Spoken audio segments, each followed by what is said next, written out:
নমস্কাৰ আপোনালোক সকলোকে পুনৰবাৰ স্বাগতম নসমাই মছজিদ বন্ধুসকল পলকতে চামক আজি 9টা গুৰুত্বপূৰ্ণ খবৰ। প্ৰথমটো খবৰ হোৱাটছএপ ব্যৱহাৰকাৰী সকলোলৈ ভাল খবৰ। এতিয়াৰ পৰা মাত্ৰ এটা মেছেজত 1 ছেকেণ্ডত সকলো প্ৰশ্নৰ উত্তৰ পাব আপুনি। হোৱাটছএপে মুকলি কৰিলে নতুন সুবিধা। চ্যাট জিপিটিক প্ৰত্যাহ্বান জনাই হোৱাটছএপে লৈ আহিছে মেটা এআই। এইবাৰ হোৱাটছএপত আহি গ'ল মেটা এআই। এতিয়াৰ পৰা অতি সহজতে প্ৰতিটো প্ৰশ্নৰ উত্তৰ দিব মেটা এআইয়ে। হোৱাটছএপ, ফেচবুক আৰু ইনষ্টাগ্ৰামত উপলব্ধ হ'ব এই সেৱা। চ্যাট জিপিটিক প্ৰত্যাহ্বান জনাই মেটা এআইয়ে মুকলি কৰিছে এই সেৱা আৰু বৰ্তমান বিনামূলীয়াকৈ উপলব্ধ হৈছে এই সেৱা। পৰৱৰ্তী খবৰ নলবাৰীত অনুষ্ঠিত হোৱা ৰাজ্য চৰকাৰৰ কেবিনেট বৈঠকৰ দিনা মন্ত্ৰী বিধায়কসকলক উদৰ পৰাই খুৱাই এতিয়া বিপদত পৰিছে নলবাৰী জিলা প্ৰশাসন। মুখ্যমন্ত্ৰীৰ প্ৰচণ্ড খং উঠিছে নলবাৰীৰ ডিচিৰ ওপৰত। কেবিনেটত ইমান খানা কিয় যোগাৰ কৰা হৈছিল এই বুলি নলবাৰীৰ আয়ুক্তক প্ৰচণ্ড ধমক মুখ্যমন্ত্ৰীৰ। সকলোতে অতিপাত বেছি বেয়া, তেনে অৱস্থাই হ'ল এতিয়া নলবাৰী জিলা প্ৰশাসনৰ। কেবিনেট বৈঠকত নানান ব্যঞ্জনৰ যোগাৰ কৰি এতিয়া মুখ্যমন্ত্ৰীৰ ৰুখত পৰিছে নলবাৰী জিলা প্ৰশাসন। শেহতীয়াকৈ নলবাৰী আয়ুক্তলৈ পত্ৰযোগে মুখ্যমন্ত্ৰীয়ে প্ৰশ্ন কৰিছে যে কেবিনেট বৈঠকৰ বাবে সাধাৰণ নিৰামিষ আহাৰ যোগাৰ কৰিবলৈ কোৱাৰ পাছতো এনে বিশাল আয়োজন কিয় কৰা হ'ল। মুখ্যমন্ত্ৰী ডক্টৰ হিমন্ত বিশ্ব শৰ্মাই লগতে 28 জুন 2024 তাৰিখে প্ৰেৰণ কৰা ইমান নম্বৰৰ পত্ৰখনত লিখিছে যে মই বাৰে বাৰে কোৱাৰ পাছতো খোৱাৰ নামত ইমান বৰ্ণাঢ্য আয়োজনৰ প্ৰয়োজন হয়তো নাছিল। এই কাৰ্যৰ বাবে মই লজ্জিত আৰু আপুনি কিয় এনে কাম কৰিলে তাৰ সদুত্তৰ দিব লাগিব। নলবাৰী আয়ুক্তৰ নামত প্ৰেৰণ কৰা এই পত্ৰখনত মুখ্যমন্ত্ৰী হিমন্ত বিশ্ব শৰ্মা নিজেই স্বাক্ষৰ কৰিছে। উল্লেখ কৰা প্ৰয়োজন যে যোৱা 27 জুন 2024 নলবাৰীত আয়োজন কৰা এই কেবিনেট বৈঠকৰ বাবে প্ৰায় 16 বিধ ভিন্ন ধৰণৰ ব্যঞ্জন ৰন্ধা হৈছিল। এই ব্যঞ্জনবোৰৰ ভিতৰত আছিল প্লেন ৰাইচ, জিৰা আৰু পোলাও। ইয়াৰ বিপৰীতে ছাগলীৰ মাংস, মিছা মাছ ভজা, আদা দিয়া সৰু মাছৰ লগতে কাৱৈ আৰু মাগুৰ মাছৰ আঞ্জাও ৰন্ধা হৈছিল। চিকেন চুপৰ লগতে মাছৰ দাইলৰ লগত খাহীৰ তেল, দাইল, কলফুল ভাজি, ঢেকীয়া ভাজি, কল পচলা, সৰু আলু ভাজি, বৰা ভাজি, আলু পিটিকা, পদিনা চাটনি, তিলৰ চাটনি, অমিতা খাৰ, সালাড, মিঠা দৈ আৰু গোলাপ জামুনো আছিল এই খাদ্যৰ তালিকাত। কেবিনেট বৈঠকৰ এই তালিকা দেখি ৰাজ্যজুৰি তীব্ৰ প্ৰতিক্ৰিয়াৰ সৃষ্টি হৈছিল আৰু ৰাজ্যজুৰি তীব্ৰ প্ৰতিক্ৰিয়া দেখাৰ অন্তত 28 জুনত মুখ্যমন্ত্ৰীয়ে জবাবদিহি কৰিলে নলবাৰী জিলাৰ আয়ুক্ত। পৰৱৰ্তী খবৰ বিহুৰ পিছত এইবাৰ ঝুমুৰ নৃত্যৰে বিশ্ব অভিলেখ গঢ়িবলৈ আগবাঢ়িছে অসম চৰকাৰে। বিশ্ব অভিলেখৰ বাবে 5জনীয়া বিশেষজ্ঞ সমিতি গঠন কৰা হৈছে আৰু যাৱতীয় প্ৰস্তুতি সম্পূৰ্ণ হ'লেই প্ৰকাশ পাব নিয়মাৱলী। মুখ্যমন্ত্ৰীৰ সৈতে আলোচনা কৰি ঝুমুৰ সন্মিলনীৰ ঘোষণা। একেলগে 10,000তকৈ অধিক শিল্পী অংশগ্ৰহণ কৰিব এই অনুষ্ঠানত। সৰুসজাত অনুষ্ঠিত হ'ব এই বিশেষ অনুষ্ঠান আৰু এই অনুষ্ঠানৰ বাবে 100 কোটি টকাৰ বাজেট নিৰ্ধাৰণৰ লক্ষ্য ৰাজ্য চৰকাৰৰ।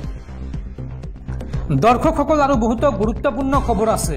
তাৰ আগতে আপোনাক জনাওঁ যে যদি আপুনি এতিয়ালৈকে এইটো ভিডিঅ'ত লাইক কৰা নাই তেন্তে এতিয়াই ভিডিঅ'টোত লাইক কৰি দিয়ক আৰু এনেকুৱা ধৰণৰ ভিডিঅ'সমূহ নিতৌ চাবলৈ চেনেলটো ছাবস্ক্ৰাইব কৰি কাষত থকা বেল আইকনটো প্ৰেছ কৰি ৰাখক। পৰৱৰ্তী খবৰ বঙাইগাঁৱত দিন দুপৰতে পঞ্চায়ত সচিবক গুলীয়াই হত্যা কৰা ঘটনা সন্দৰ্ভত পঞ্চায়তৰ প্ৰাক্তন সভানেত্ৰীৰ স্বামীক গ্ৰেপ্তাৰ। প্ৰসংগ বঙাইগাঁৱত পঞ্চায়ত সচিবক গুলীয়াই হত্যা। ঘটনা সন্দৰ্ভত অৱশেষত পঞ্চায়তৰ প্ৰাক্তন সভানেত্ৰীৰ স্বামীক গ্ৰেপ্তাৰ। বঙাইগাঁৱৰ চিপনচিলা পঞ্চায়তৰ প্ৰাক্তন সভানেত্ৰীৰ স্বামীক গ্ৰেপ্তাৰ কৰা হৈছে। বুধবাৰে পঞ্চায়ত সচিব চন্দ্ৰকান্ত দাসক কৰিছিল গুলীয়াই হত্যা আৰু এই ঘটনাৰ পাছতেই আটক কৰিছিল পঞ্চায়ত সভানেত্ৰী শুভশ্ৰী নাৰ্জাৰীক। সভানেত্ৰীৰ স্বামী যশবৰ নাৰ্জাৰী আৰু লগতে এজন আত্মীয়কো কৰিছিল আটক আৰু জেৰাৰ অন্তত পঞ্চায়ত সভানেত্ৰীৰ স্বামী যশবৰ নাৰ্জাৰীক গ্ৰেপ্তাৰ কৰা হৈছে আৰু আৰক্ষীয়ে 5 দিনৰ 5 দিনৰ জিম্মাত লৈছে জখবৰ নাৰ্জাৰীক। পৰৱৰ্তী খবৰ, মুখ্যমন্ত্ৰী হিমন্ত বিশ্ব শৰ্মাৰ চহী জাল। মুখ্যমন্ত্ৰীৰ চহী জালিয়াতি কৰি আৰক্ষীৰ জালত মহাপ্ৰবঞ্চক। মুখ্যমন্ত্ৰীৰ চহী জালিয়াতি কৰি জালত প্ৰবঞ্চক। চিয়াম ভিজিলেন্সৰ হাতত গ্ৰেপ্তাৰ হৈছে প্ৰবঞ্চকটো। চহী জালিয়াতিৰে মুখ্যমন্ত্ৰীৰ ৰিলিফ ফাণ্ডৰ ধন সৰকোৱাৰ চেষ্টা। আৰু কলকাতাত বাহৰ বাতি চিয়াম ভিজিলেন্সে বাতিছিল জাল। কলকাতাতে চিয়াম ভিজিলেন্সে গ্ৰেপ্তাৰ কৰে বিহাৰৰ প্ৰবঞ্চকটোক। আৰু শনিবাৰে অসমলৈ অনা হ'ব গ্ৰেপ্তাৰ কৰা প্ৰবঞ্চকটোক। অসম, বিহাৰ, কৰ্ণাটকৰ লিংক পাইছে প্ৰবঞ্চকটোৰ পৰা। আৰু এটা বৃহৎ চক্ৰৰে জড়িতৰ সন্দেহ এই প্ৰবঞ্চকটোৰ। এই তথ্য প্ৰকাশ কৰিছে চিয়াম ভিজিলেন্সে। পৰৱৰ্তী খবৰ, মোবাইল আৰু লেপটপ ব্যৱহাৰকাৰীসকললৈ জৰুৰী খবৰ। 2025 জুন মাহৰ পৰা প্ৰতিটো স্মাৰ্টফোন আৰু লেপটপত বাধ্যতামূলক হ'ব USB Type-C পোৰ্ট। আৰু অচিৰে এই সন্দৰ্ভত নিৰ্দেশনা জাৰি কৰিব কেন্দ্ৰীয় চৰকাৰে। পৰৱৰ্তী খবৰ, এইবাৰ মহাকাশৰ পৰা আহিছে এক বেয়া খবৰ। মহাকাশত আবদ্ধ হৈ পৰিছে মহাকাশচাৰী সুনীতা উইলিয়ামছ। পৃথিৱীলৈ উভতি অহাত বাধাৰ সন্মুখীন হৈছে মহাকাশচাৰী সুনীতা উইলিয়ামছ। তেওঁলোকে যোৱা মহাকাশযানত ধৰা পৰিছে যান্ত্ৰিক বিজুতি। গতিকে মহাকাশত বৰ্তমান মহা বিপদত পৰিছে সুনীতা উইলিয়ামছ। বুধবাৰে মহাকাশ কক্ষপথত এটা ত্ৰুটি ধৰা পৰে। নাছাক এটা ছেটেলাইট বিচ্ছিন্ন হোৱাৰ বিষয়ে অৱগত কৰা হয় আৰু লগে লগে ঘোষণা কৰা হয় যে মহাকাশচাৰীসকলে সতৰ্কতামূলক ব্যৱস্থা হিচাপে আশ্ৰয় ল'ব লাগে। মহাকাশ যানখনত কাৰিকৰী ত্ৰুটি ধৰা পৰাৰ পিছত সুনীতা উইলিয়ামছ আৰু তেওঁৰ সহযাত্ৰী বেৰী বুছ উইলমৰক জৰুৰীকালীনভাৱে আশ্ৰয় লোৱাৰ নিৰ্দেশ দিয়া হয়। মিছন কণ্ট্ৰলৰ সকলো ক্ৰু সদস্যক নিজৰ নিজৰ মহাকাশযানলৈ স্থানান্তৰিত হ'বলৈ নিৰ্দেশ দিয়া হৈছে। এই নিৰ্দেশনা পোৱাৰ লগে লগে সুনীতা আৰু বেৰী বুছ উইলমৰে তেওঁলোকৰ ষ্টাৰলাইনাৰ কেপচুলত আশ্ৰয় লয়। মহাকাশচাৰীসকল নিৰাপদ আশ্ৰয়স্থলীলৈ যোৱাৰ পিছত প্ৰায় 1 ঘণ্টা ধৰি এই পৰীক্ষা চলিছিল। লগতে এই সমস্যা সমাধান হোৱাৰ খবৰ পোৱা গৈছে। প্ৰথমে 26 জুনত সুনীতা আৰু উইলমৰ ঘূৰি অহাৰ খবৰ আহিছিল, কিন্তু এতিয়া জনা গৈছে যে এতিয়াৰ বাবে তেওঁলোক উভতি অহাটো অনিশ্চিত। ফলত কল্পনা চাওলাৰ স্মৃতি পুনৰ ঘূৰি আহিছে। আমেৰিকাৰ মহাকাশ গৱেষণা সংস্থা নাছাৰ মতে আগন্তুক 5-6 দিনৰ ভিতৰত সুনীতাহঁতক ঘূৰাই আনিব পৰা যাব। আৰু সেইমতে সুনীতাহঁত 2 বা 3 জুলাইত ঘূৰি আহিব পাৰে। মহাকাশচাৰীসকলে 8 দিনৰ বাবে নিৰ্ধাৰিত অভিযানত গৈ 3 সপ্তাহতকৈ অধিক সময় মহাকাশত আছে। ফলত ইন্ধন কমি আহিছে, আশংকা বাঢ়ি গৈছে।